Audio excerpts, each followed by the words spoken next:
नमो भगवते वासुदेवाय।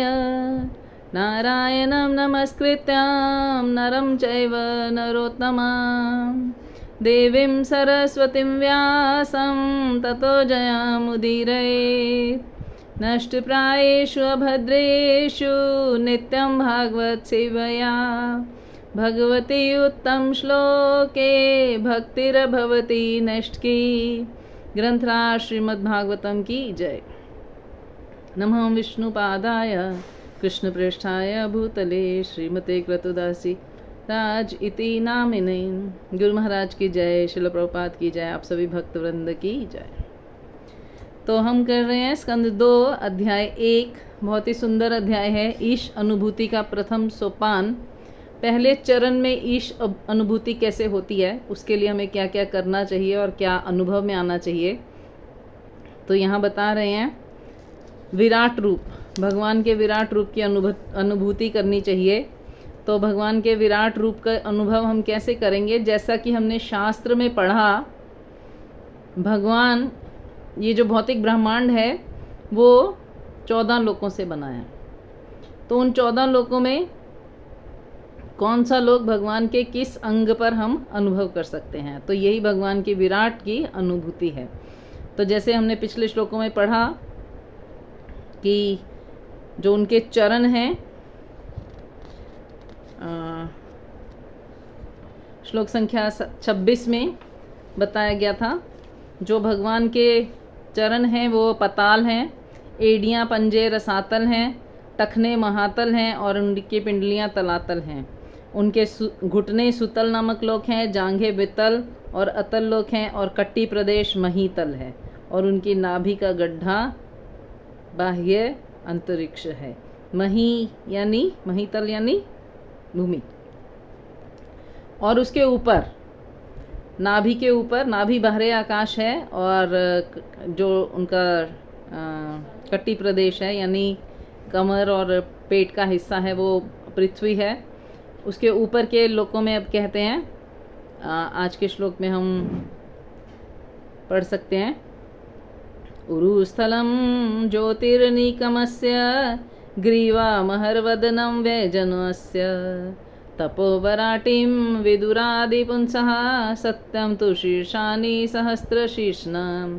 विराट रूप वाले आदि पुरुष की छाती ज्योतिष्क यानी स्वर्गलोक है, उनकी गर्दन महरलोक है, उनका मुख जनलोक है, उनका मस्तक तपलोक है, सर्वोच्च लोक जिसे सत्यलोक कहते हैं।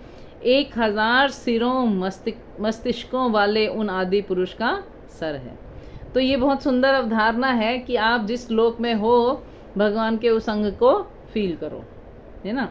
तो यहाँ श्रील प्रभुपाद तात्पर्य में कहते हैं, सूर्य तथा चंद्रमा जैसे प्रकाशमान ग्रह लगभग ब्रह्मांड के मध्य में स्थित हैं, अतः वे भगवान के आदि विराट रूप के वक्षस्थल कहलाते हैं। इन प्रकाशमान ग्रहों के ऊपर, जिसे देवताओं का राज्य या स्वर्गलोक कहते हैं, महर जन तथा तपलोक हैं। नीचे के लोग जो अंधेरे में रहते हैं और ऊपर के लोग जो हैं प्रकाश से ऊपर हैं, तो स्वयं प्रकाशित हैं। और पृथ्वी सूर्य के द्वारा प्रकाशित होती है। तो पृथ्वी का बहुत बड़ा महत्व है, क्योंकि सूर्य और चंद्र को भगवान की आंखें कहा गया है। तो भगवान हर समय दृष्टि रखते हैं पृथ्वी पर। वो एक बहुत सुंदर कहावत कही जाती है ना, आप कैमरे की दृष्टि में हैं, कैमरे की निगरानी में हैं। तो निगरानी में है तो अर्थात आप कुछ गलत करने का सोच रहे हैं तो सावधान हो जाइए। तो इसी प्रकार पृथ्वी पर भगवान ने अपनी दृष्टि रखी है। सूर्य और चंद्रमा नीचे के ग्रहों में भी नहीं है, ऊपर के ग्रहों में भी नहीं है। तो पृथ्वी सदैव भगवान की नज़र में है। जो पृथ्वीवासी हैं वो सदैव भगवान की दृष्टि में हैं। अब आप सोचिए कि हमारे ऊपर एक नज़र रखी जा रही है तो हम सावधान हो जाते हैं। और यहाँ पे तो 10-10 साक्षी हैं। भगवान ने ना केवल अपनी दृष्टि रखी है परंतु 10-10 साक्षियों को भी दिया है। 5 जो पंचभूत हैं वो हमारे साक्षी हैं। परमात्मा के रूप में भगवान स्वयं हमारे साक्षी हैं। एक दिशाओं के रूप में 10 साक्षी हैं। ऐसे ही प्रकाश या अंधकार के रूप में भगवान एक साक्षी को दे देते हैं। ऐसे ही और कई चीज़ें हैं, जैसे इंद्रियों के देवता हमारे साक्षी होते हैं। तो ऐसे 10 साक्षी शास्त्रों में बताए गए हैं। और ऊपर से भगवान की दृष्टि। तो हमें करना क्या चाहिए? सदैव सावधान रहना चाहिए कि एक क्षण भी हम भगवान के बिना ना बिताएं। तो ये गुण हमारे गुरु महाराज में कूट कूट कर भरा हुआ था। जब मैं एक बार गुरु महाराज के साथ ट्रिप में गई थी, मेरे पापा भी थे साथ में, तो पापा ने कहा महाराज मैं सेवा करने जाना चाहता हूँ पर मंदिर में कैसे जाऊँ? तो महाराज ने बोला मैं आपको लेटर लिख के दूंगा, आप वो लेटर लेके जाइए तो आपको सेवा मिलेगी। तो बात हो गई, टूर पूरा हो गया। लास्ट डे, अब पापा तो अपनी बात मन में रखे थे कि महाराज लेटर देंगे, कब देंगे, कब जाऊंगा, कैसे होगा पता नहीं। परंतु आप सोचिए, महाराज ने लास्ट डे जब पापा मिलने गए तो उनको लिखा हुआ लेटर दिया। मैंने ट्रेन में बैठ के लेटर लिख दिया टेम्पल प्रेसिडेंट को। तो पापा को बड़ी हैरानी हुई।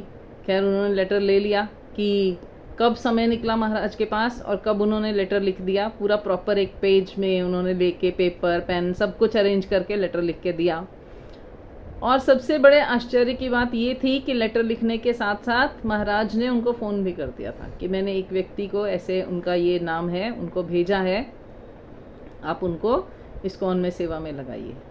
तो महाराज ने ये नहीं सोचा कल करूँगा या जब मैं किसी के घर जाकर रेस्ट कर रहा हूँगा उसके बाद कर लूँगा।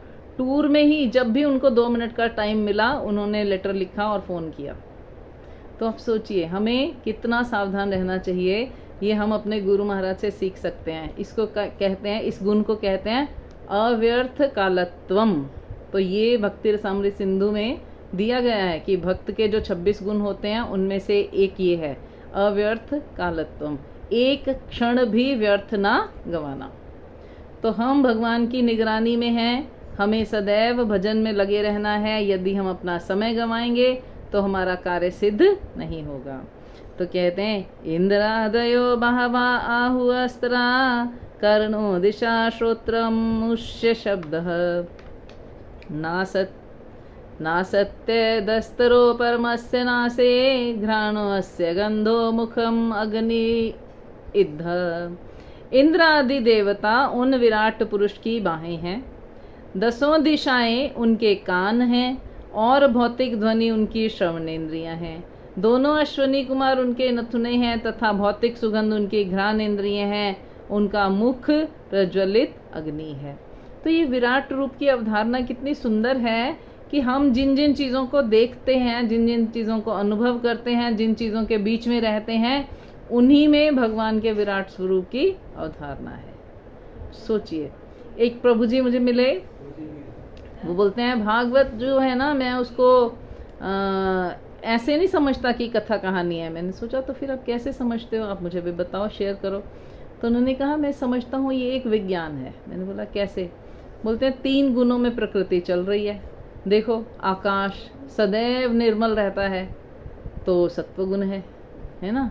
पृथ्वी जो लाल रंग को नॉमिनेट करती है, जैसे पहाड़ हैं, जैसे मिट्टी है, अलग अलग तरह के उसमें से कलर निकलते हैं, तो रजोगुण को डिनोमिनेट करती है। और जो अंधेरा है, वो कालापन है, वो तमोगुण को डिनोमिनेट करता है। तो हम इन्हीं चीज़ों में तो रहते हैं। जो भी कलर देखो तुरंत आपको पता चल जाए हम कौन से गुण में हैं, हमारे पर कौन सा गुण प्रभावशाली है। तो हर व्यक्ति भगवान को अनुभव करने के लिए अपनी तरह से एक बुद्धि डेवलप कर सकता है। क्यों? भागवतम हमें इतनी वेरिएशन देती है कि अपने लेवल से हम अपनी चीज़ों को एडजस्ट कर सकते हैं। तो सबसे सुंदर एडजस्टमेंट क्या है कि हम जहाँ भी रहें हमें उस चीज़ का संबंध भगवान से बना लेना है। रंग हो, वस्त्र हो, वस्तु हो, कोई अटैचमेंट हो, कुछ भी हो, उसका संबंध भगवान से कर लेंगे तो हम विराट रूप में आ जाएंगे। अब सोच के देखिए, पृथ्वी भगवान का स्टमक है, तो कटी प्रदेश है, तो हम तो भगवान के कटी प्रदेश में रहते हैं और भगवान की दृष्टि में रहते हैं, क्योंकि सूर्य भगवान की दृष्टि है। तो अब हम भगवान के ही हैं, हमेशा उनके संबंध में हैं। तो इस तरह भगवान वास्तविक सत्ता साक्षात भगवान है, अन्य सभी काल्पनिक हैं, क्योंकि सारी वस्तुएं भगवान में समाविष्ट हैं। तो जो देवता हैं वो भी भगवान के शरीर में ही रहते हैं। तो इससे ना एक और चीज़ बहुत सुंदर है, ये जो विराट स्वरूप की अवधारणा है, इससे हमें पता चलता है कि जो सारे देवी देवता हैं वो हमारे इंद्रियों के अधिष्ठाता देव हैं। यानी अगर हमारा हाथ कार्य कर रहा है तो इंद्र देवता हमसे प्रसन्न है, इसीलिए वो हाथ से कार्य हो रहा है। यदि हमारे जठर अग्नि जल रही है, हमारा खाना डाइजेस्ट हो रहा है, इसका मतलब अग्निदेव हमसे प्रसन्न है। अगर हमारी जीवा पे रस आ रहा है तो इसका मतलब वरुण देव हमसे प्रसन्न है। तो देवताओं को प्रसन्न करने के लिए क्या चाहिए? भगवान की सेवा। आप किसी एक पर्टिकुलर देवता को प्रसन्न कर लोगे, दूसरे को नाराज कर दोगे तो गड़बड़ हो जाएगा, परंतु भगवान की सेवा करोगे तो सारे देवी देवता प्रसन्न रहेंगे। तो इस तरह से हमें ये 100% श्योर होना चाहिए कि सारी वस्तुएं भगवान में सन्निविष्ट हैं। श्लोक संख्या 30 में कहते हैं 2.1.30, दूसरे स्कंद के पहले अध्याय का 30वां श्लोक। क्षो अक्षिणी चक्षु अभूत पतंगा पक्षमाने विष्णु अहनि उभे च तत् भ्रू विजम्ब परमेष्टि दिष्णयाम आपास्य तालुरसैव जीवा। बाहरे अंतरिक्ष उनकी आंखों के गड्ढे हैं और देखने की शक्ति के लिए सूर्य उनके नेत्र गोलक हैं।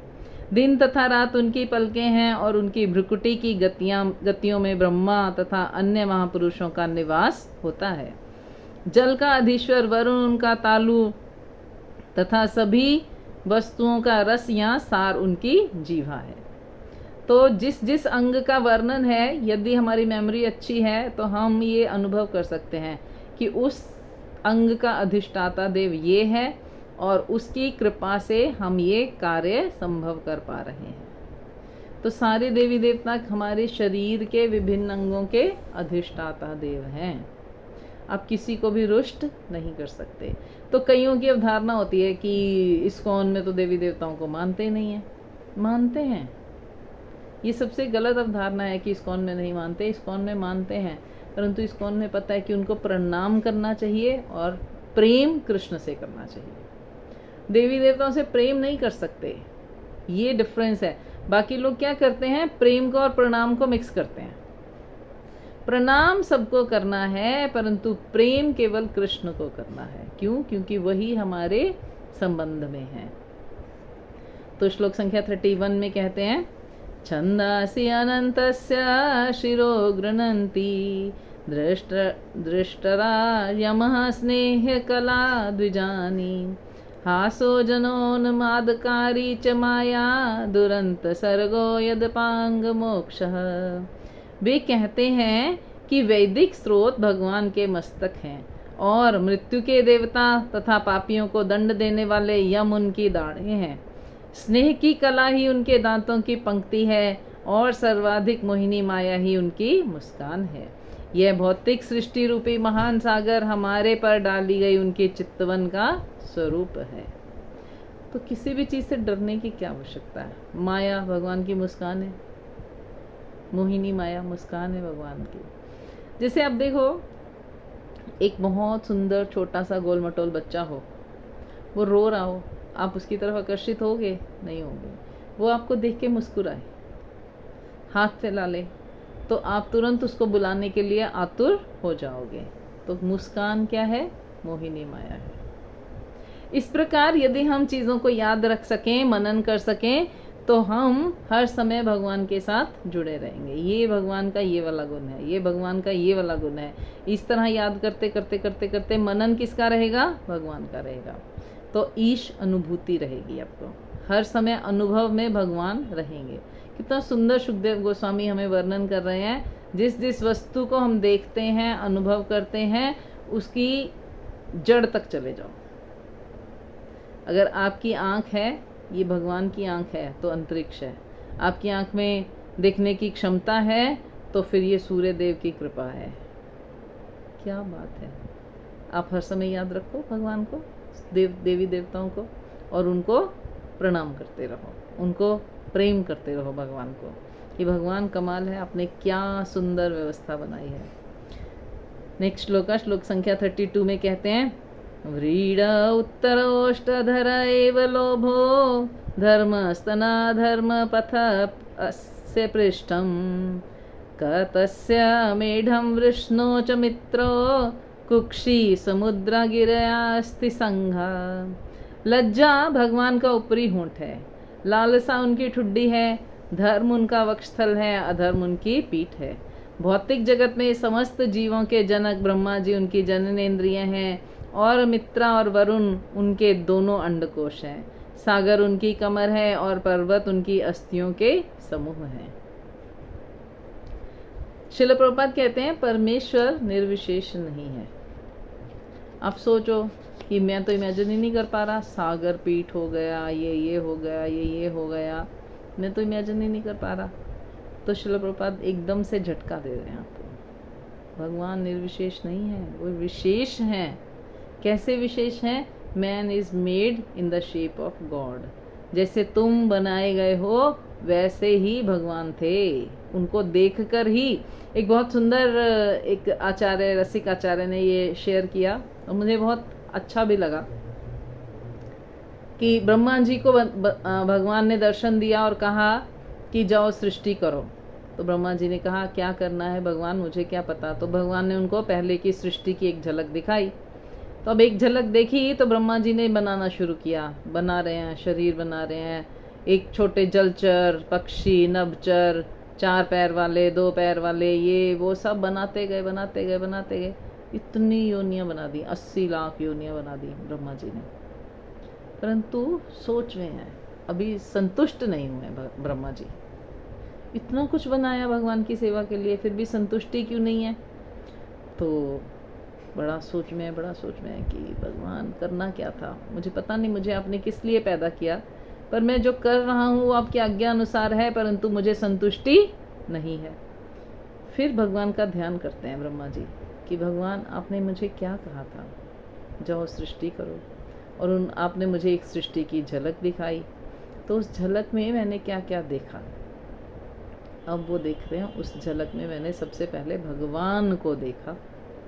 जैसे ही भगवान को देखा ब्रह्मा जी को लगा अरे इनके जैसा तो कोई बनाया ही नहीं, मुझे तो सबसे पहले शुरुआत ही यहाँ से करनी चाहिए थी।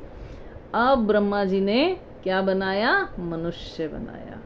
मनुष्य बनाया और फिर उसको बुद्धि दी कि तुम क्या करो, भगवान की भक्ति करो, यही तुम्हारा काम है। ये शरीर किस लिए बना है? भगवान तक पहुँचने के लिए बनाया गया है। बाकी सारी योनियों को भोग योनि कहा गया है और मनुष्य शरीर को क्या कहा गया है? कर्म योनि कहा गया है। यानी जो तुम करोगे वो करके तुम उसका फल प्राप्त कर सकते हो। तो भजन करके आप भगवान को प्राप्त कर सकते हो, या तो भोग करके आप 84 लाख योनियों को प्राप्त कर सकते हो। विवेक बुद्धि मनुष्य को ब्रह्मा जी ने प्रदान करी। तो बड़े संतुष्ट हुए ब्रह्मा जी कि अब मैंने बिल्कुल सही काम किया है। तो आप सोचिए, ये जो है ये निर्विशेष नहीं है भगवान, ये क्या है? वे परम पुरुष हैं। उनका अस्तित्व हम अनुमान नहीं लगा सकते, है ना, हम उनके अनुमान नहीं लगा सकते, परंतु फिर भी वो परम पुरुष हैं। हम कैसे अनुमान लगा सकते हैं? किसी व्यक्ति के हजारों सर हों, अनंत काउंटलेस हेड्स हों, हमारा तो एक ही है, वही नहीं संभलता। अगर सर दर्द हो जाए तो हम कितना परेशान हो जाते हैं।